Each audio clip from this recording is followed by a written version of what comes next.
এই যে আমাদের জীবন, এই জীবনের জন্য বিপদ, আপদ, পরীক্ষা, স্ট্রাগল এটা অনিবার্য, এটা হবে। বিপদ নাই, কষ্ট নাই, আপদ নাই, অনিশ্চয়তা নাই, স্ট্রাগল নাই, এমনকি কেউ আছে এখানে?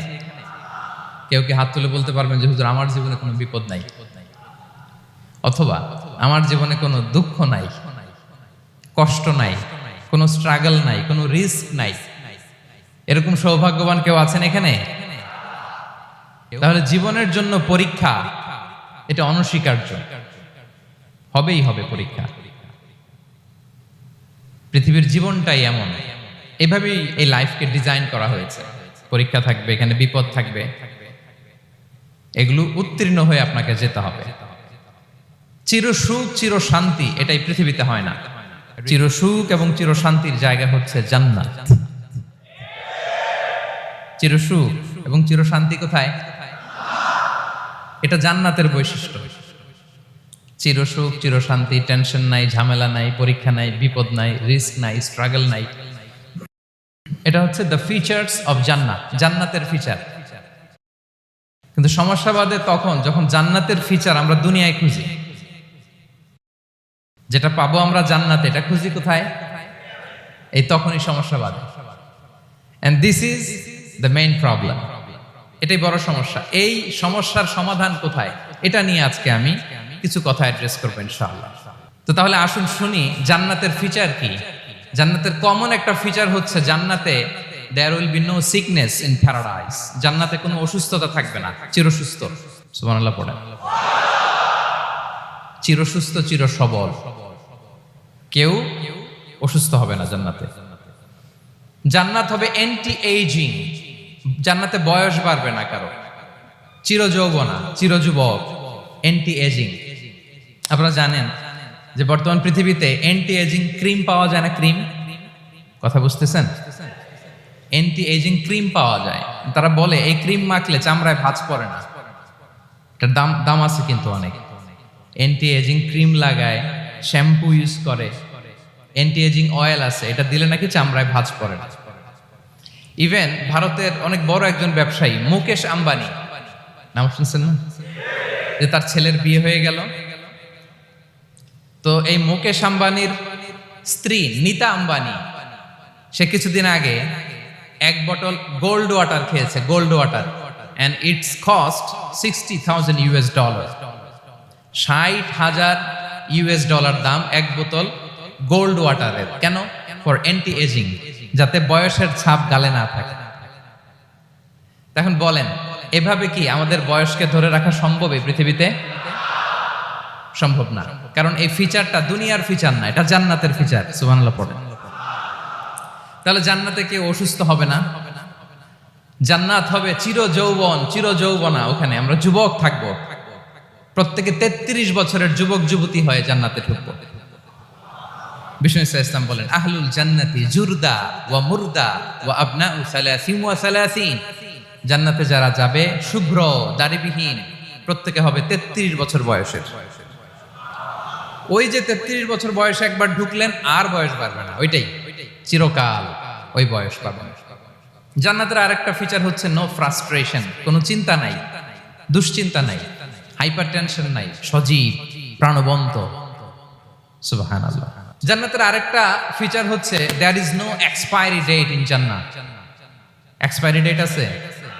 জান্নাতে যে ঢুকবো 7 দিনের জন্য চেক ইন, নাকি? চেক ইন কয় দিনের জন্য? 7 দিন, 10 দিন পরে চেক আউট করে ফেলবে, এরকম না। নো এক্সপায়ারি ডেট, আজীবন। একবার এন্ট্রি পেলে বের হওয়ার টেনশন নাই। আল্লাহু আকবার। তাহলে no expiry date, rather it's eternal. আজীবন থাকবেন, খালিদিনা ফিহা, চিরকাল থাকবেন।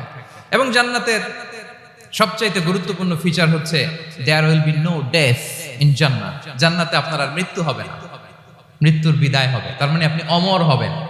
তাহলে আপনি চির সুস্থ চির সবল হবেন জান্নাতে, চির যুবক থাকবেন, প্রাণবন্ত থাকবেন, আপনি অমর হবেন, আপনি জান্নাতে মরবেন না।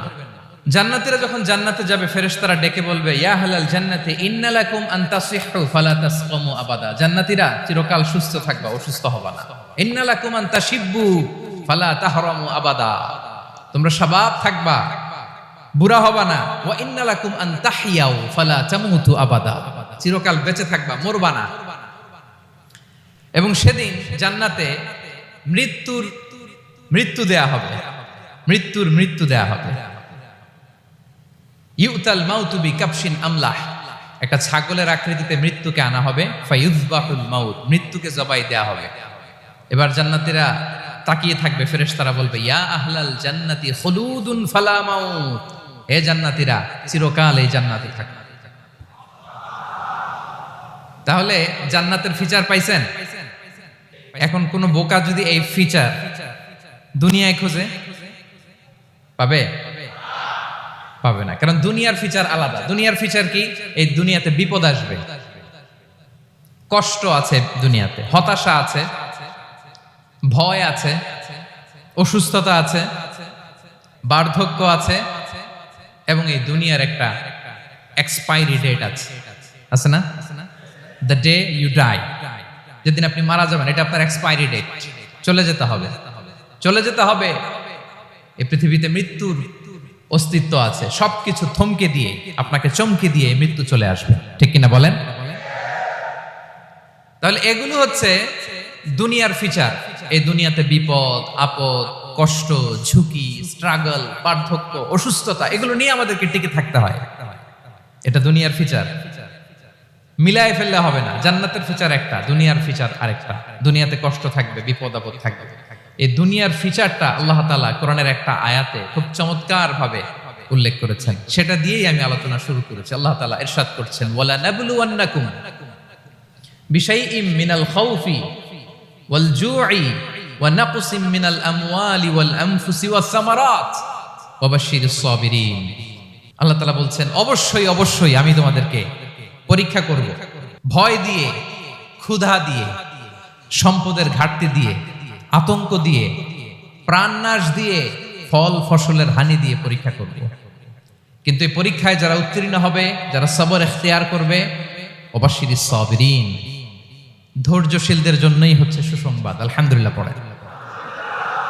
তাহলে সম্মানিত সুধী, আমরা বুঝতে পারলাম এই পৃথিবীর ফিচার হচ্ছে এখানে বিপদ থাকবে, বিপদ ছাড়া কেউ থাকবে না। স্ট্রাগল থাকবে, কষ্ট থাকবে, ঝুঁকি থাকবে, রিস্ক থাকবে, এবং নানা ধরনের বিপদ আপদ দিয়ে আল্লাহ তাআলা আমাদেরকে পরীক্ষা করবেন। এটা মাস্ট, এটা আমাদের মাইন্ডসেটে নিয়ে নিতে হবে। মাইন্ডসেটে এটা ক্লিয়ার থাকতে হবে। চিরসুখ চিরশান্তি এই দুনিয়াতে মিলবে, কোথায় মিলবে তাহলে? এটা তাহলে বিপদ আসবেই, আপদ আসবেই, পরীক্ষা থাকবেই আমাদের জীবনে। তবে ইন্টারেস্টিংলি মজার বিষয় হচ্ছে পরীক্ষাটা এক একজনের এক এক রকম। পুরো পৃথিবীটা একটা পরীক্ষা ক্ষেত্র, কিন্তু কারো প্রশ্নপত্রের সাথে কারো প্রশ্নপত্রের কোনো মিল নাই। সুবহানাল্লাহ। আমার পরীক্ষা একরকম, আপনার পরীক্ষা আরেক রকম, ওই ভাইয়ের পরীক্ষা আরেক রকম, ওনারটা আরেক রকম। সবাই পরীক্ষার্থী, কিন্তু কারো প্রশ্নপত্রের সাথে কারো প্রশ্নপত্রের কোনো মিল নাই। কারোর জন্য পরীক্ষা হচ্ছে সে খুব অসুস্থ, প্রচন্ড অসুস্থতা, তার জন্য পরীক্ষা। ক্যান্সারের রোগী, দুরারোগ্য ব্যাধি, ডক্টর বলছে 4th স্টেজে চলে আসছে, কয়েক মাস বাঁচতে পারে, এটা তার জন্য পরীক্ষা। আবার কারো দেখবেন যে খুব একটা অসুস্থতা নাই, অসুস্থতার ঝামেলা নাই, কিন্তু তার দারিদ্রতা আছে, তার আর্থিক অনটন, এটা তার জন্য পরীক্ষা। আবার কারো দেখবেন অসুস্থতাও নাই, দারিদ্রতাও নাই, তার দাম্পত্য জীবনের সমস্যা আছে না নাই? অনেকের দেখবেন এগুলো কোনোটাই সমস্যা না, তার ছেলে কথা শোনে না, মাদকাসক্ত, মাদকাসক্ত, রিহ্যাবে পাঠায়, আবার আসে, আবার গাঁজা খাওয়া শুরু করে, আছে না নাই বলেন? দেখেন তার পরীক্ষাটা আবার আলাদা। অনেকের দেখবেন মেয়ে বাবার কথা শোনে না। আবার অনেকের দেখবেন যে ব্যবসায় সমস্যা, লসের পর লস, লাভ উঠাতে পারে না। তাহলে পরীক্ষা ছাড়া, বিপদ আপদ ছাড়াই দুনিয়াতে কেউ নাই, কেউ নাই প্রিয় ভাইরা। এটা আমাদের মাথায় রাখতে হবে। পরীক্ষা আপনাকে দিতেই হবে, পরীক্ষা দিয়ে দিয়েই নিজেকে প্রমাণ করতে হবে। আর এক একজনের পরীক্ষাটা এক এক রকম, কারো পরীক্ষার সাথে কারো পরীক্ষার কোনো মিল থাকবে না। তো মাঝে মাঝে আমরা এটা ভুলে যাই, আল্লাহ তাআলা কালামে পাকে রিমাইন্ডার দিয়ে আমাদেরকে স্মরণ করিয়ে দিতে চান যে এই পৃথিবীতে আসলে তোমরা এসেছো পরীক্ষা দিতে। এটাই জীবনের বড় বাস্তবতা।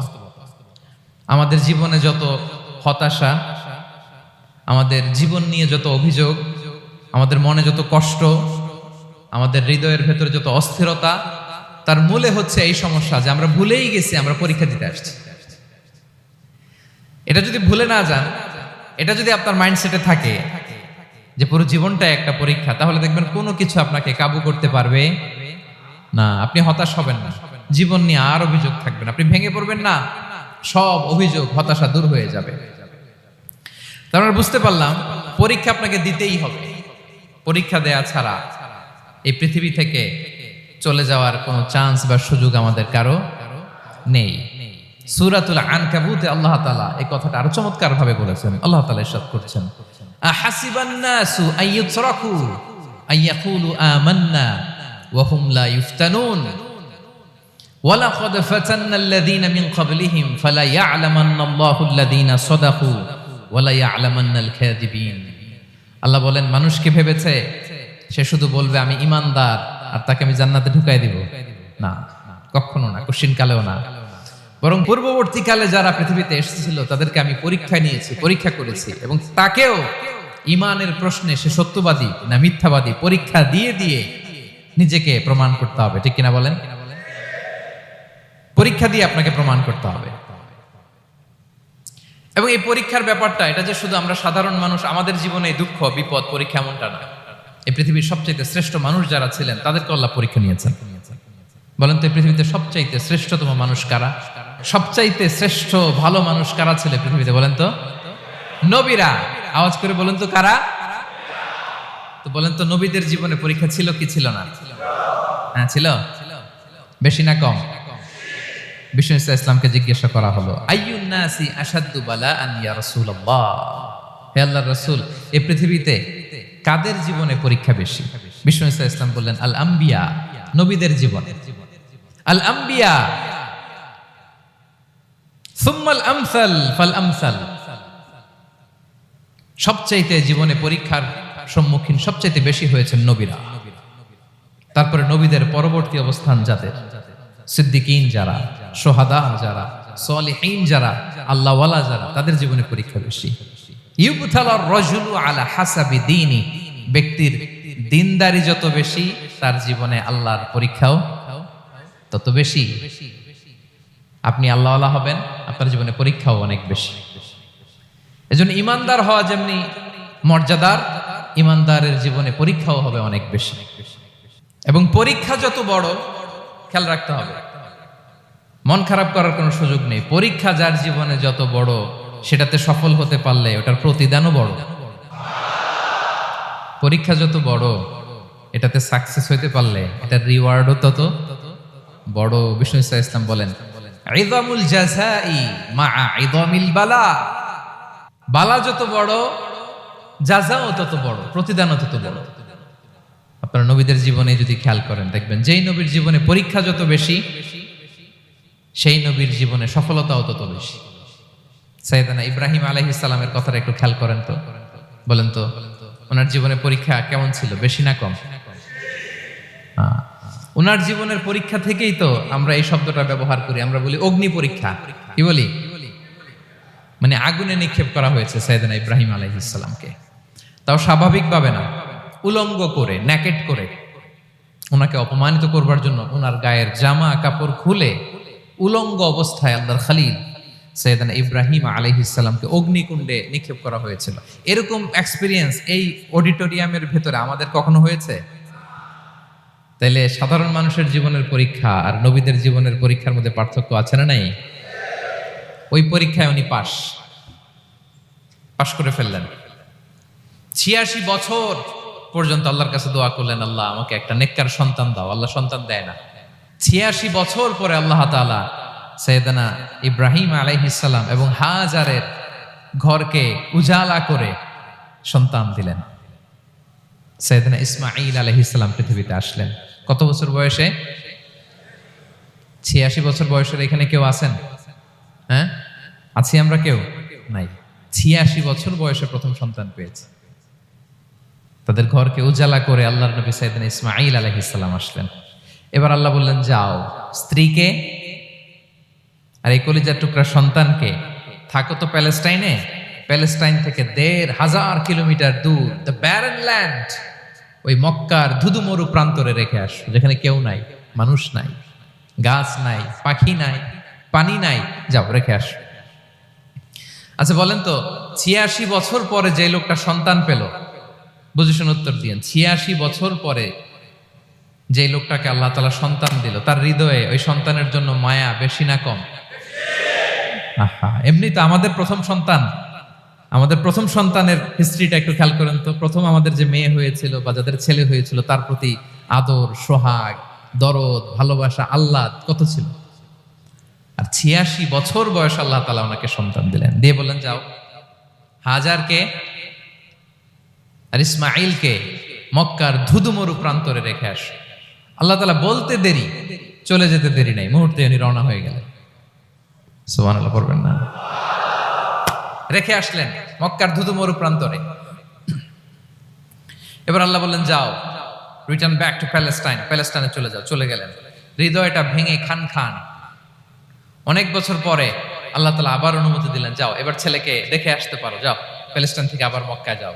সাইয়েদনা ইব্রাহিম আলাইহিস সালাম প্যালেস্টাইন থেকে আবার ১,৫০০ কিলোমিটার পথ পাড়ি দিয়ে, এখনকার মতো ফ্লাইটে যায় না, গাড়িতেও না, উটে করে। কিসে করে?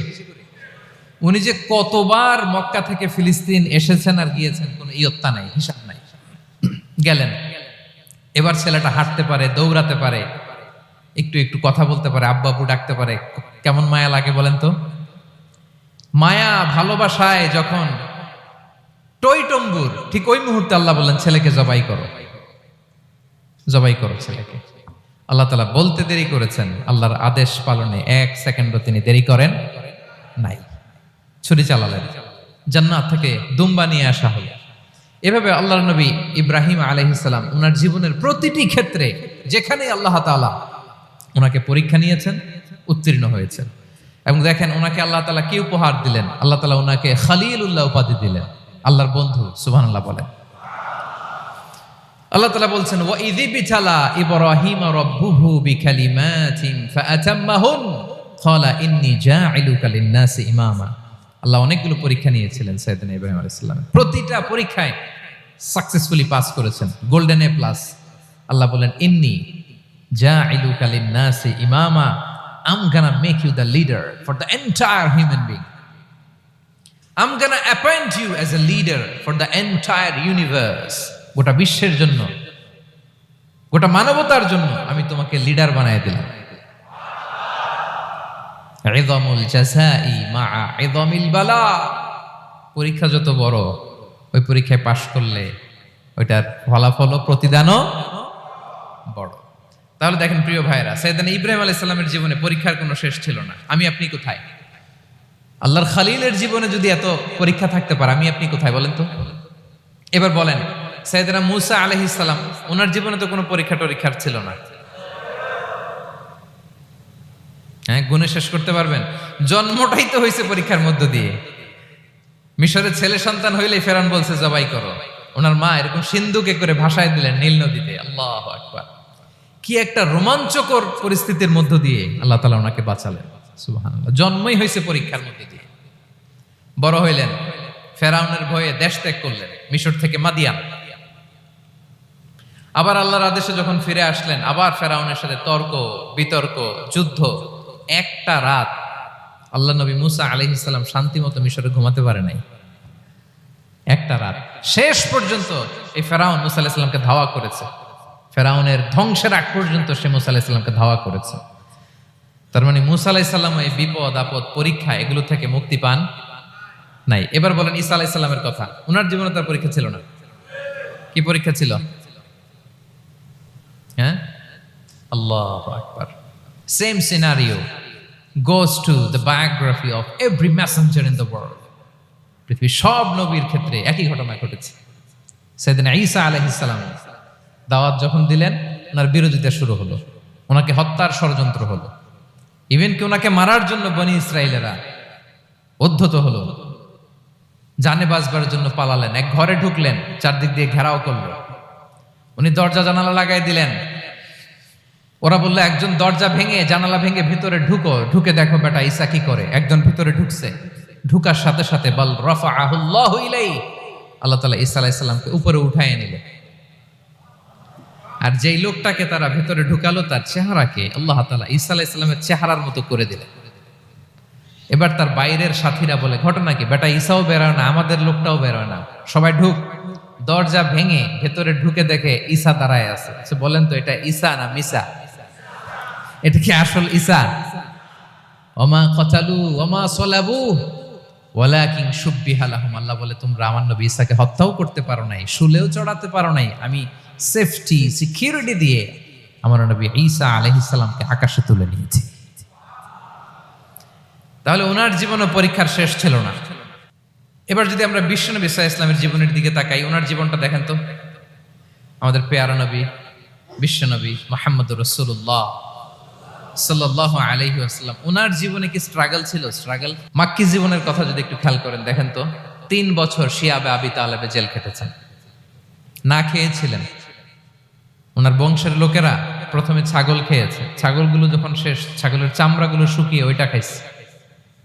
গাছের পাতা ছাল এগুলো খেয়ে খাবারের অভাবে বেহুশ হয়ে পড়ে থাকতো তারা। না খেয়ে কয়দিন ছিলেন আপনি? আমি কয়দিন ছিলাম না খেয়ে? মনেই তো পড়ে না খেয়েছিলাম কিনা কোনোদিন। এ হচ্ছে মাক্কি জীবন। মেন্টালি প্রেসার দেয়া হয়েছে। বিশ্বনবীর চাচা আবু লাহাব তার 2 ছেলে উতবা আর উতাইবা, এদের সাথে বিয়ে দিয়েছিলেন 2 মেয়ের। যখন দাওয়াত দেওয়া শুরু করলেন 2 মেয়েকে ডিভোর্স দিয়ে দিল। দেখেন একটা বাবার জন্য প্রাপ্তবয়স্কা মেয়েকে যখন উঠায় নেওয়ার আগে ডিভোর্স দেয়, তার মানসিক অবস্থাটা কেমন থাকে বলেন? মেন্টালি প্রেশারাইজ করা হয়েছে, ফিজিক্যালি হ্যারাস করা হয়েছে। বিষ্ণু ইসলাম যখন নামাজে দাঁড়াতেন, উটের পচা নারী ভুঁড়ি বিষ্ণুনবীর কাঁধে চাপিয়ে দেওয়া হতো। আপনার জীবনে এরকম ঘটছে কখনো? আপনি নামাজ পড়তেছেন, উটের পচা নারী ভুঁড়ি আপনার কাঁধে চাপিয়ে দেওয়া হয়েছে। কয়দিন হয়েছে এরকম? কয়দিন হয়েছে? হ্যাঁ, তারপরে তো আলহামদুলিল্লাহ বেরোয় না মুখ দিয়ে। কেমন আছেন হুজুর কোয়েন না, বেশি একটা সুবিধার না, তাই না? বেশি একটা একটু মিলাবেন। কতটুকু পরীক্ষা আমরা দিয়েছি। তায়েফে গেলেন বিশ্বনবী, তায়েফে গেছিলেন জমির বায়না দিতে, তাই না? জমি কিনবে তায়েফে। তায়েফবাসীদেরকে জাহান্নামের আগুন থেকে বাঁচাতে গিয়েছিলেন, নিজের জন্য না। সেখানে তায়েফের ছেলেরা পাথর মেরেছে বিষ্ণু ইসলামের গায়ে। এত শুভ্র দেহ ছিল, চেহারা ছিল, বিষ্ণুনবীর গা দিয়ে ঝরঝর করে রক্ত ঝরেছে। ফিজিক্যাল হ্যারাসমেন্টের শিকার হয়েছেন বিষ্ণু ইসলাম। যখন যেদিন বিষ্ণু ইসলামকে হত্যার ষড়যন্ত্র করা হলো, আল্লাহ তাআলার আদেশে তিনি মক্কা থেকে মদিনায় হিজরত করলেন। মদিনাতে যে একটা রাত, 7ম হিজরির আগ পর্যন্ত শান্তিতে ঘুমাতে পারেন নাই। 3 দিকে 3 ইহুদি বসতি, বনু কাইনুকা, বনু নদীর, বনু কুরাইজা। খাওয়ার মধ্যে বিষ মিশিয়ে দেয়া হয়েছিল বিষ্ণু ইসলামের। বাজুর, খাসির বাজুর রান পছন্দ করতেন। এক ইহুদি মহিলা বিষ্ণু ইসলামের ওই রানের মধ্যে বিষ মিশিয়ে দিয়েছিল। ওই বিষের যন্ত্রণায় মৃত্যুর আগ পর্যন্ত বিষ্ণুনবী কাতরাতেন, এবং উনি ইন্তেকালের সময় ওই বিষের ব্যথা যন্ত্রণাতে ইন্তেকাল করেছেন। বিষ্ণুনবীর ইন্তেকালটা শাহাদাতের ইন্তেকাল ছিল। বিষ্ণু ইসলাম বলেছেন, ওই যে খায়বার এলাকার ওই মহিলা যে আমার খাবারে বিষ মিশিয়েছিল, সেই বিষের যন্ত্রণা, বেদনা, কষ্ট আমি অনুভব করছি। খেয়ে না খেয়ে দিন প্রচারের কাজে নিজেকে দিয়েছ বিলিয়ে, তায়েফের কাফিরেরা চিনল না সে আলো, দুষ্ট ছেলেদের পিছু দিল লেলিয়ে, পাথরের আঘাতে ক্ষত বিক্ষত হয়ে সারা শরীর থেকে রক্ত ঝরে। হে রাসূল তোমাকে ভুলি আমি কেমন করে, হে রাসূল তোমাকে ভুলি আমি কেমন করে। হাজার ব্যথা বেদনার পরে ফিরে আসনি তুমি আপন ঘরে, দিনের আলো তুমি ছড়িয়ে দিতে, চলে গেলে মদিনায় মক্কা ছেড়ে। হে রাসূল তোমাকে ভুলি আমি কেমন করে, হে রাসূল তোমাকে ভুলি আমি কেমন করে। ঠিক কিনা বলেন? একটা রাত শান্তিতে শান্তির ঘুম তিনি দিতে পারেন নাই। প্রিয় ভাইরা, তাহলে আমরা কি বুঝলাম? বিশ্বনবীর জীবনে পরীক্ষা ছিল কি ছিল না? আমাদের উপায় আছে? আমরা বাঁচতে পারবো এই বিপদ আপদ পরীক্ষা ঝঞ্ঝাল থেকে? বাঁচতে চাইলেও বাঁচতে পারবো? পারবো না। ইমাম মালিক আলাইহি রাহমা নাম শুনেছেন? ইমাম মালিক, ওনার জ্ঞান থেকে লাখো লাখো মানুষ উপকৃত হয়েছে, কোটি কোটি মানুষ উপকৃত হয়েছে। মদিনার রাস্তায় রশি দিয়ে ওনাকে টেনে হিচড়ে এক এলাকা থেকে আরেক এলাকায় নিত জালেম বাদশারা। ইমাম মালিক আলাইহি রাহমা। ইমাম আহমদ ইবনে হাম্বল, ওনাকে বেত্রাঘাত করা হতো, চাবুক দিয়ে পেটানো হতো। আমাদের মাযহাবের ইমাম আল ইমাম আল আযম আবু হানিফা আলাইহি রাহমা, ওনাকে কারাবন্দী করা হয়েছিল। তার মানে দেখেন, যত বড় বড় স্কলার, যত বড় বড় মাশায়েখ, এমনকি আম্বিয়া আলাইহিmus সালাম, ওনারাও পরীক্ষা বিপদ আপদ থেকে রেহাই পাইছে? তাহলে আপনি আর আমি পাবো? বলেন তো। তাহলে এটা আমাদের ব্রেইনে গেঁথে নিতে হবে যে জীবন মানেই এখানে বিপদ থাকবে, পরীক্ষা থাকবে, স্ট্রাগল করে করে আমাকে আগাতে হবে। কেউ আমার জন্য রেড কার্পেট বিছিয়ে রাখবে না। এই জীবনটা বড় জটিল। This is life how it's design. এভাবেই পৃথিবীকে ডিজাইন করা হয়েছে। এখানে বিপদ আছে, কষ্ট আছে। এই পরীক্ষা দিয়ে দিয়ে আপনাকে উত্তীর্ণ হতে হবে। বুঝতে পেরেছেন প্রিয় ভাইরা?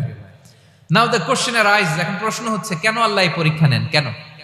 আল্লাহ তাআলা সূরা মুলকে বলেছেন এই পৃথিবী সাজানোর, এই জীবন মৃত্যুর এই খেলা, এটার উদ্দেশ্যটাকে আল্লাহ তাআলা স্পষ্ট করে বলেছেন। আল্লাযী খালাকাল মাউতা ওয়াল হায়াতা লিয়াবলুয়াকুম আইয়ুকুম আহসানু আমালা। জীবন মৃত্যু দিয়ে তোমাদের জীবনকে সাজানো হয়েছে এজন্য, যাতে করে তিনি তোমাদের পরীক্ষা করতে পারেন। কি করতে পারেন? তোমাদের মধ্যে কে সৎকর্মে অগ্রগামী, কে কাজে ভালো, আমলে ভালো, এটা দেখার জন্য। বেসিকলি আল্লাহর দেখার প্রয়োজন নাই, আমাদেরকে দেখানোর জন্য এই পরীক্ষার আয়োজন। আমি ভালো করবো না খারাপ করবো এটা আল্লাহ জানে না? তো ওনার পরীক্ষা করা লাগে কেন? কথা বলেন। আমি জান্নাতি না জাহান্নামী এটা আল্লাহ জানেন না? বেসিকলি আমাদেরকে জানানোর জন্য এই পরীক্ষার আয়োজন। কাদেরকে জানানোর জন্য? মানে তুমি জেনে যাও তুমি জান্নাতি না জাহান্নামী। আমি ভালো করেই জানি। একটা ছোট্ট উদাহরণ দিলে বুঝতে পারবেন প্রিয় ভাইয়েরা। ধরেন আল্লাহ তাআলা দুইজনকে সৃষ্টি করলেন। উদাহরণস্বরূপ একজনের নাম আব্দুল্লাহ আর একজনের নাম আব্দুর রহমান।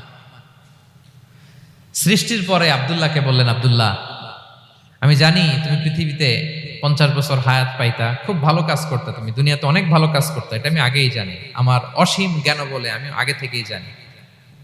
তো যাও, তোমার এইমাত্র সৃষ্টি করলাম, যাও তুমি জান্নাতে ঢুকে যাও, কারণ আমি জানি তুমি জান্নাতি হবে। আচ্ছা, আর আব্দুর রহমান তুমি পৃথিবীতে খুব খারাপ কাজ করতে, এটা আমি জানতাম, তোমারে পাঠাইলে খারাপ কাজ করবা, তুমি সীমা লঙ্ঘন করবা, অন্যায় করবা, অপরাধ করবা, তুমি জাহান্নামী হবা, যাও। যেহেতু আমি জানি পরীক্ষার আর দরকার নেই, তোমারে জাহান্নাম দিয়ে দিলাম, যাও ঢুকে যাও। আব্দুল্লাহ ঠিকই জান্নাতে ঢুকে যাবে, আব্দুর রহমান কি ঢুকবে? ঢুকবে। সে বলবে, আল্লাহ এইমাত্র আমারে বানাইলেন, এইমাত্র আপনি আমাকে সৃষ্টি করলেন, সৃষ্টি করেই বলতেছেন তুমি জাহান্নামে যাও, আর বলতেছেন আমি জানি দুনিয়াতে পাঠালে তুমি খারাপ কাজ করবা, তুমি জাহান্নামী হবা, পাঠানোর আর কি দরকার, আগে থেকে জাহান্নামে যাও। আল্লাহ আপনি জানলে জানতে পারেন, আমি তো জানি না। ঠিক কিনা বলেন? সে বলবে, না আল্লাহ আপনি ভুল বলতেছেন, এই দুনিয়াতে পাঠাইলে আমি খুব ভালো কাজ করতাম, আমি সীমা লঙ্ঘন করতাম না, নামাজ পড়তাম, রোজা রাখতাম, হজ করতাম, যাকাত দিতাম, সাদাকা করতাম, চ্যারিটি করতাম, জনকল্যাণকর সব ভালো কাজগুলো আল্লাহ আমি করতাম। এজন্য আল্লাহ তাআলা পরীক্ষার আয়োজন করেছেন, যাতে করে তুমি জেনে যাও যে পৃথিবীতে তুমি কি করেছো, এখন আর আল্লাহকে এক্সকিউজ দেওয়ার সুযোগ নেই। আচ্ছা বলেন তো, আবু জাহেলকে যদি আল্লাহ এখন কিয়ামতের দিন বলে, আবু জাহেল go to the hell fire, আবু জাহেলের কিছু বলার সুযোগ আছে? কারণ ও দুনিয়াতে কি করে আসছে এটাও জানে না। ফেরাউনকে ডেকে যদি আল্লাহ বলে, ফেরাউন তুমি জাহান্নামে যাও, go to the hell fire, ওর কি কোনো এক্সকিউজ দেওয়ার সুযোগ আছে? বলেন, সুযোগ আর আছে? কারণ তুমি দুনিয়াতে কি করেছো তোমার চেয়ে ভালো কেউ আর জানে। তা পৃথিবীতে এই পরীক্ষার, এই আয়োজনের সবচাইতে বড় উদ্দেশ্য হচ্ছে যাতে করে আমরা দেখে যাই যে আমরা কি কাজ করছি। কেউ যখন পরীক্ষা দেয় প্রিয় ভাইরা, ওই পরীক্ষায় কত পাবে তার একটা হিসাব আছে না? বলেন, আপনি গণিত পরীক্ষা দিয়ে আসছেন, যে 100-তে 100 পাবে সে বলতে পারে আমার সব অঙ্ক হয়েছে, ঠিক কিনা বলেন? আর যে লাড্ডু গুড্ডু বুঝছেন তো, কিছুই পারে নাই, ঘোড়ার ডিম, তারও একটা হিসাব আছে যে সে কিছুই লিখে আসতে পারে নাই।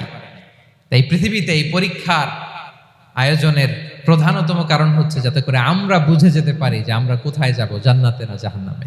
প্রিয় সুধী, এ পর্যায়ে আমরা জানবো এই যে পরীক্ষা আল্লাহ তাআলা নিচ্ছেন আমাদেরকে, এই পরীক্ষায় সফল হওয়ার মূল মন্ত্র কি। কোরআনে বিভিন্ন আয়াতে এই পরীক্ষার কথা বলা হয়েছে এবং এই পরীক্ষার সফলতার মূল মন্ত্রও কোরআনে ঘোষিত হয়েছে। আলহামদুলিল্লাহ বলেন। যে আয়াত দিয়ে আমি শুরু করেছি, এই আয়াতে আল্লাহ তাআলা বলেছেন, ওয়াবাশশিরিস সাবিরিন, নবী হে ধৈর্যশীলদেরকে আপনি সুসংবাদ দিন। ধৈর্যশীলদেরকে সুসংবাদ দিন, তার মানে বিপদে ধৈর্য ধারণ করতে হবে। প্রিয় ভাইরা, ইন্নামাস সাবরু ইনদা সাদামাতিল উলা, বিপদে আমরা অনেক সময় প্যানিক হয়ে যাই, অস্থির হয়ে যাই, কি করব, হতাশ না। মুমিনরা হতাশ হয় না, ধৈর্য ধারণ করে। কি করে? ধৈর্য ধারণ করার শক্তি দাও গো মেহেরবান আমায়, দাও গো মেহেরবান। পড়েন, ধৈর্য ধারণ করার শক্তি দাও গো মেহেরবান আমায়, দাও গো মেহেরবান। সবাই বলুন একসাথে, ধৈর্য ধারণ করার শক্তি দাও গো মেহেরবান আমায়, দাও গো মেহেরবান। বুকের ভেতর ব্যথার নদী বইছে অবিরাম, বইছে অবিরাম। পড়ুন, ধৈর্য ধারণ করার শক্তি দাও গো মেহেরবান আমায়, দাও গো মেহেরবান। পড়েন আমিন। আল্লাহ যেন বিপদে আমাদেরকে ধৈর্য ধারণ করার তৌফিক দান করে। প্রিয় ভাইয়েরা, ধৈর্য এটা এমন একটা গাছ যে গাছের সারা গায়ে কাটা, কিন্তু এই গাছের ফলটা বড় সুস্বাদু। আই রিপিট, আমি আবারও বলছি, ধৈর্য এটা এমন একটা গাছ যে গাছের সারা গায়ে কাটা, কিন্তু ফলটা বড় মিষ্টি, ফলটা বড় সুস্বাদু। সবাই ধৈর্য ধারণ করতে পারে না। বিষ্ণু ইসা ইসলামকে আল্লাহ তাআলা নানা সময় আশ্বস্ত করেছেন, সান্ত্বনা দিয়েছেন আর ধৈর্যের বাণী শুনিয়েছেন। আল্লাহ বলেন, ফাসবির কামা সবারা উলুল আজমি মিনার রসুল। নবী হে, আপনার আগে দৃঢ় প্রত্যয়ী নবীরা যেরকম ধৈর্য ধারণ করেছে, আপনিও ধৈর্য ধারণ করুন। সূরাতুল মুজাম্মিল আল্লাহ তাআলা বলছেন, ওয়াসবির আলা মা ইয়াকুলুনা ওয়াহজুরহুম হাজরান জামিলা। ওরা যাই বলুক আপনি ধৈর্য ধারণ করুন, ওদের কথাকে ইগনোর করুন। Just ignore what they are saying to you. যা বলে আপনি জাস্ট ইগনোর করেন। ওরা বিষ্ণু ইসা ইসলামের মনোবলকে ভেঙে দেওয়ার জন্য কখনো বিষ্ণু ইসা ইসলামকে কবি বলে গালি দিত। কবি কি বলতো? শায়ের। কখনো বলতো মজনুন, পাগল। নাউজুবিল্লাহ পড়বেন না? পাগল বলে গালি দিত। মাঝে মাঝে বলতো কাহিন, গণক। মাঝে মাঝে বিষ্ণু ইসা ইসলামকে তারা বলতো আবতার, লেস কাটা। মুহাম্মদ, তোমার ছেলে নাই, তোমার বংশ নির্বংশ হয়ে গেছে, তোমার নাম নেয়ার মতো কেউ নাই। আহা, কপাল পোড়া। গোটা বিশ্বব্যাপী বিষ্ণু ইসা ইসলামের সুনাম সুখ্যাতি ছড়িয়ে দিয়েছে কে? আকাশ বাতাস মাড়িয়ে, সাত আকাশ ছাড়িয়ে আল্লাহর আরশ পর্যন্ত আল্লাহ তাআলা বিষ্ণু নবীর সুনাম সুখ্যাতিকে সুউচ্চ করেছেন। ঠিক কিনা বলেন? ইগনোর করুন। আপনাকে কবি বলে, গণক বলে, আপনাকে পাগল বলে, আপনাকে লেসকাটা বলে, জাস্ট ইগনোর দেন। বর্তমান সময়েও নানা ধরনের ট্যাগ আমাদেরকেও দেয় কি দেয় না? বলেন, দেয়। আমাদেরকে কি বলে? মৌলবাদী বলে, বলে ওই যে রাজাকার বলে, হ্যাঁ, রাজাকার রাজাকার খেলার দিন শেষ। মন মতো হইলে মুক্তিযোদ্ধা, মন মতো না হইলে রাজাকার, এই দিন শেষ। ওই দিন আর নাই, এই কার্ড দিয়ে আর খেলার দিন নাই। এগুলো মানুষ আর খায় না এখন, এগুলো গিলে না আর। সাধারণ মানুষ বড্ড সচেতন। দেখেন কালের বিবর্তনে, সময়ের আবর্তনে একই পরিক্রমা আমাদেরকেও ট্যাগিং করে, আমাদেরকে মৌলবাদী বলে, ব্যাকডেটেড বলে, রাজাকার বলে, জঙ্গি বলে, যুদ্ধাপরাধী বলে, আছে না এরকম? ওয়াসবির আলা মা ইয়াকুলুন, নিজের সাথে মিলায় নেন, যা বলে ধৈর্য ধারণ করো। ওয়াহজুরহুম হাজরান জামিলা, জাস্ট ইগনোর দেম, ভালোভাবে ইগনোর করেন, খালাস, সালাম দিয়ে কেটে পড়েন। তাহলে প্রিয় ভাইরা, এই বিপদ আপদ আমাদের পিছু ছাড়বে না, পিছু ছাড়বে না। নবীদের পিছু ছাড়ে নাই, আমরা কোথায়? আমরা আর কি? বিপদ আমাদেরকে ধৈর্য ধারণ করতে হবে, মনোবল হারাইলে হবে না। দেখেন বিশ্বনবী কিভাবে আপনাদেরকে সান্ত্বনা দেয়। বিশ্বনবী বলেন, আজাবান লি আমরিল মুমিন, মুমিনের ব্যাপারটা বড় আশ্চর্যজনক। ফাইন্না আমরাহু কুল্লাহু লাহু খাইর, মুমিনের জীবনে যা ঘটে সবটাই খাইর, সবটাই কল্যাণ। ইন আসাবাতহু সাররাউ শাকারা ফাকানা খাইরাল্লাহ ওয়া ইন আসাবাতহু দাররাউ সাবারা ফাকানা খাইরাল্লাহ। মুমিনের জীবনে যদি সুখ আসে তাহলে মুমিন শুকরগুজার হয়, এটা তার জন্য ভালো। আর যদি মুমিন জীবনে দুঃখ আসে তাহলে সে সবর ইখতিয়ার করে, এটাও তার জন্য ভালো। সুবহানাল্লাহ। তাহলে দেখেন, আমরা হয় সুখে থাকি নয় দুঃখে থাকি, ঠিক কিনা বলেন? তাহলে সুখের সময় আমরা শুকর করি, কি করি? শুকরগুজার হই। শুকরিয়া করাও একটা ইবাদত, শুকরিয়া করাও কি? আর দুঃখের সময় আমরা সবর করি, সবর করাটাও একটা। তাহলে আমাদের পুরো জীবনটাই ইবাদত, পুরো জীবনটাই সুখের সময় শুকর আর দুঃখের সময় সবর। আওয়াজ করে বলেন, সুখের সময় শুকর আর দুঃখের সময়। এই দুই ইবাদত মুমিন জীবনে চলমান, কন্টিনিউয়াস, একটা উইন উইন সিচুয়েশন। কি বলেন? উইন উইন হয়ে গেল না? যেই পরিস্থিতিতেই থাকে আমাদের জন্য লাভ। আল্লাহু আকবার। তাহলে প্রিয় ভাইরা, এটাই জীবনের বাস্তবতা। সবর আমাদেরকে ইখতিয়ার করতে হবে, হতাশ হওয়া যাবে না। অনেকে আমরা অল্পতে হতাশ হই। এই যে আমরা ধৈর্য ধারণ করছি, এর ফল পাচ্ছি না? দীর্ঘ দেড় দশক ধরে ধৈর্য ধারণ করছেন না আপনারা? এখন মুক্তি, স্বাধীনতা, বিজয় এনে দিয়েছে কে?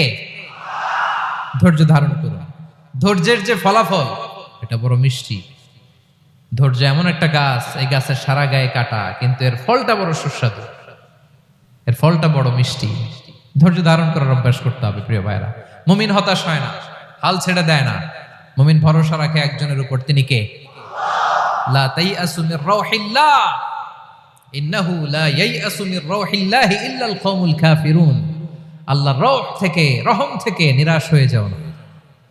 কাফির ছাড়া, অকৃতজ্ঞ ছাড়া কেউ আল্লাহর রহ থেকে, আশা থেকে নিরাশ হয় না। শয়তানের সবচেয়ে বড় মিশন হলো আমাদেরকে হতাশ বানানো, এটা খেয়াল রাখবেন। শয়তানের সবচাইতে বড় মিশন কি? আমাদেরকে হতাশ করে দেয়া। হতাশ বানাইতে পারলে সে সাকসেসফুল, খুশি। কিন্তু আমরা এত সহজে হতাশ হই না, আমরা নিরাশ হই না, আমরা বিপদে হাল ছেড়ে দেই না। আমরা ভরসা রাখি এক মহান সত্তার উপর, তিনি কে? মনে থাকবে? বিপদ আসলে ভেঙে পড়বেন, ভিসা না হইলে কান্নাকাটি শুরু করবেন, ব্যবসায় লস হইলে হাউমাউ, হ্যাঁ, দেশ থেকে কোনো দুঃসংবাদ আসলে হতাশ হবেন, ভেঙে পড়বেন। ধৈর্য ধারণ করব আমরা। আওয়াজ করে বলেন, আমরা কি করব? সবর। বিপদ ট্যাকেল দেওয়ার প্রথম স্টেপ হচ্ছে সবর, ধৈর্য ধারণ করতে হবে। অবশ্যই সাবিরিন, ধৈর্যশীলদেরকে সুসংবাদ দাও। বিপদ থেকে বাঁচার দ্বিতীয় স্টেপ হচ্ছে এই বিপদ থেকে উত্তরণের চেষ্টা করতে হবে, কন্টিনিউয়াস প্রচেষ্টা চালিয়ে যেতে হবে। ওয়াল্লাযীনা জাহাদু ফিনা লানাহদিয়ান্নাহুম সুবুলানা। যারা আমার রাস্তায় চেষ্টা করে, প্রচেষ্টা করে, স্ট্রাগল করে, তাদেরকে আমি পথ দেখিয়ে দেই, সুবুল দেখিয়ে দেই, ওয়ে আউট দেখায় দেই, এক্সিট দেখায় দেই। কোথাও আটকাবেন না আপনি, আপনাকে এক্সিট দেখায় দিবে কে? মালয়েশিয়াতে কেলুয়ার বলে না, কেলুয়ার কি বলে চেনেন? কেলুয়ার মানে কি? এক্সিট। এক্সিট পেয়ে যাবেন, আটকাবেন না আপনি জীবনে কোথাও। 3 নাম্বার, আল্লাহর উপর তাওয়াক্কুল করতে হবে বিপদ আসলে। ওমাইয়া তাওয়াক্কাল আলাল্লাহি ফাহুয়া হাসবুহ। আল্লাহর উপর যে তাওয়াক্কুল করে আল্লাহই তার জন্য যথেষ্ট হয়ে যায়। তাহলে বিপদে প্রিয় ভাইয়ের আমরা প্যানিক হব না, ধৈর্য ধারণ করব, বিপদ থেকে উত্তরণের সর্বোচ্চ প্রচেষ্টা চালিয়ে যাব, আর ভরসা রাখবো একজনের উপর, তিনি কে? আর বিপদ আসলে এটাকে নেগেটিভলি নেবেন না সবসময়। বিপদ আপদ এটা অনেক পজিটিভ ভালো জিনিস আমাদের জীবনে বয়ে নিয়ে আসে। শাইখুল ইসলাম ইবনু তাইমিয়া আলাইহি রাহমা উনি বলতেন, খুব দামি কথা, খুব হেভি ওয়েট কথা, মনোযোগ দিয়ে শুনুন। তিনি বলতেন, যে নেয়ামত তোমাকে আল্লাহ থেকে দূরে সরায়, ওই নেয়ামতের চেয়ে বিপদ ভালো যে বিপদ তোমাকে আল্লাহর দিকে ধাবিত করে। আই রিপিট, আমি আবারও বলি, যে নাজ নেয়ামত তোমাকে আল্লাহ থেকে দূরে সরিয়ে দেয়, সে নাজ নেয়ামতের চেয়ে ওই বিপদ আপদ ভালো যেই বিপদ আপদ তোমাকে আল্লাহর কাছে টেনে নেয়। তাহলে বিপদ আপদ আসলে আপনি হতাশ হবেন? আর কখনো দুঃখ করবেন?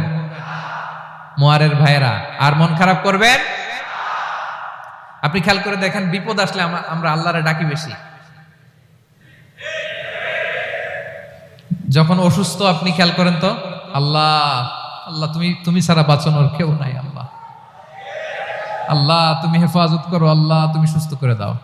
যখন লাইফ থ্রেট, দেখেন আপনি গুম হয়ে যেতে পারেন, আপনার কারাবন্দি করতে পারে, এরকম একটা বিপদের মধ্যে আছেন, তখন খেয়াল করেন তো আল্লাহর সাথে আপনার কানেক্টিভিটি, রিলেশনশিপটা কতটা ডেভেলপ হয়। কারণ বিপদে পড়লে আমরা আল্লাহরে ডাকি বেশি। তাহলে বিপদ আপদেরও কিছু পজিটিভ সাইড বা দিক আমাদের জীবনে আছে না নাই?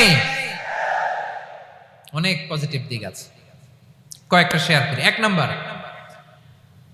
আল্লাহ 1 নাম্বার পজিটিভ সাইড তো বললাম, ইমাম ইবনু তাইমিয়া যেটা বললেন। এরপরে হচ্ছে মাঝে মাঝে আল্লাহ তাআলা আমাদের মর্যাদাকে আপগ্রেড করতে চায়, এলিভেট করতে চায়। আপনি ধরেন কোন একটা এয়ারলাইন্সের রেগুলার প্যাসেঞ্জার টিকিট কাটেন, মাঝে মাঝে হঠাৎ করে দেখবেন কাউন্টারে গেলে তারা বলে you are upgraded to business class, অথবা you are upgraded to first class. যেহেতু রেগুলার প্যাসেঞ্জার, অনেক মাইলস জমা হয়েছে, আপগ্রেড করে দেয়। তো আল্লাহ তাআলা মাঝে মাঝে চায় তিনি আমাদের মর্যাদাকে, র্যাঙ্ক এটাকে আপগ্রেড করবেন, কিন্তু আমার যে আমল আখলাকের অবস্থা, ওইটা দিয়ে ওই আপগ্রেড র্যাঙ্কে যাওয়ার সুযোগ নাই। বুঝতেছেন কথা?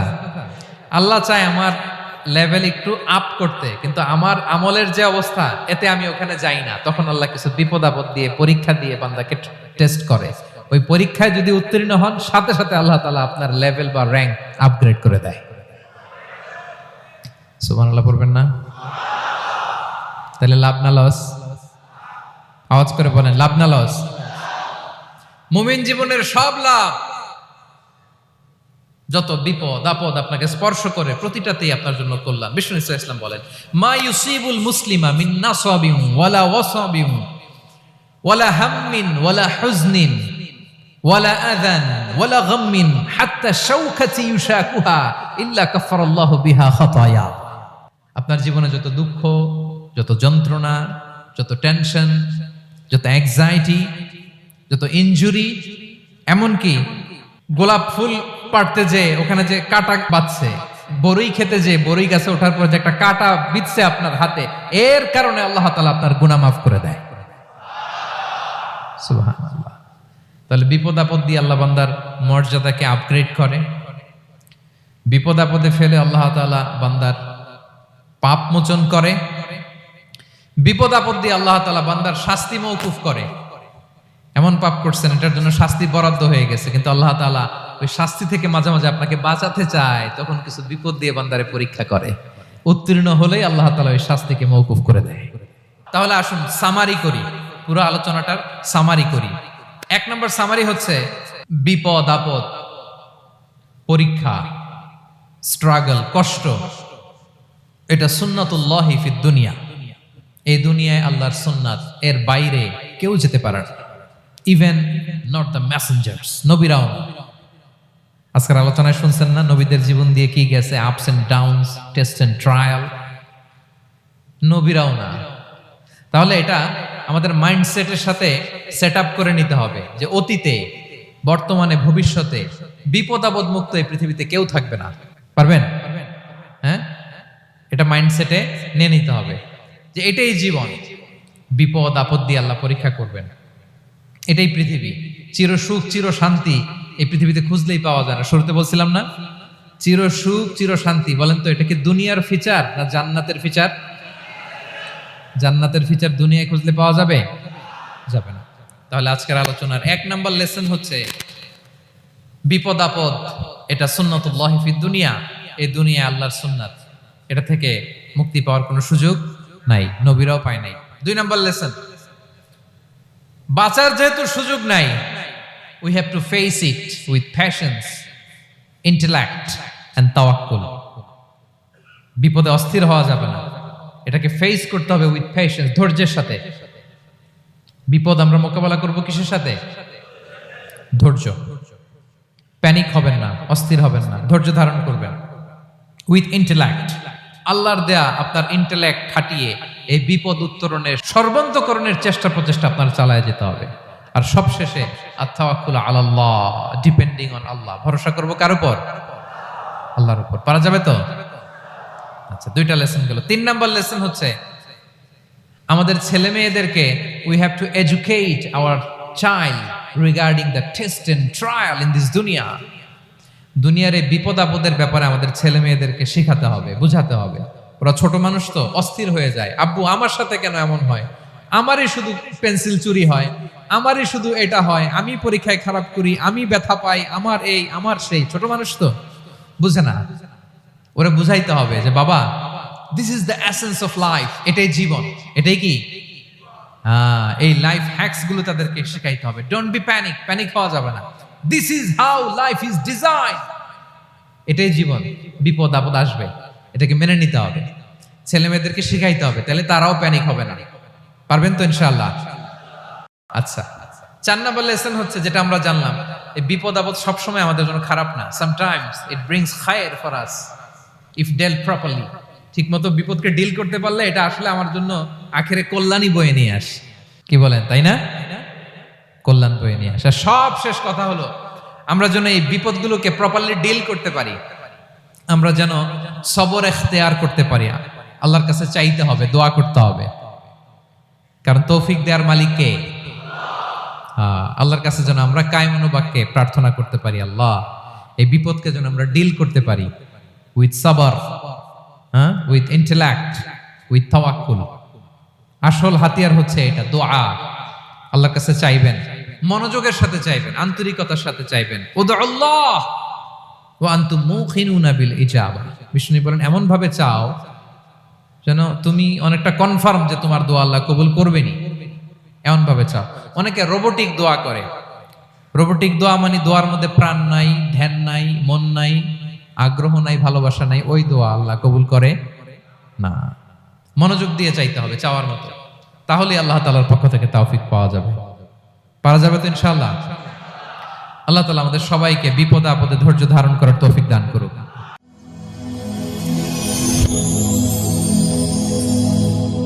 Rose TV 24. Enjoy by listening to the Holy Quran.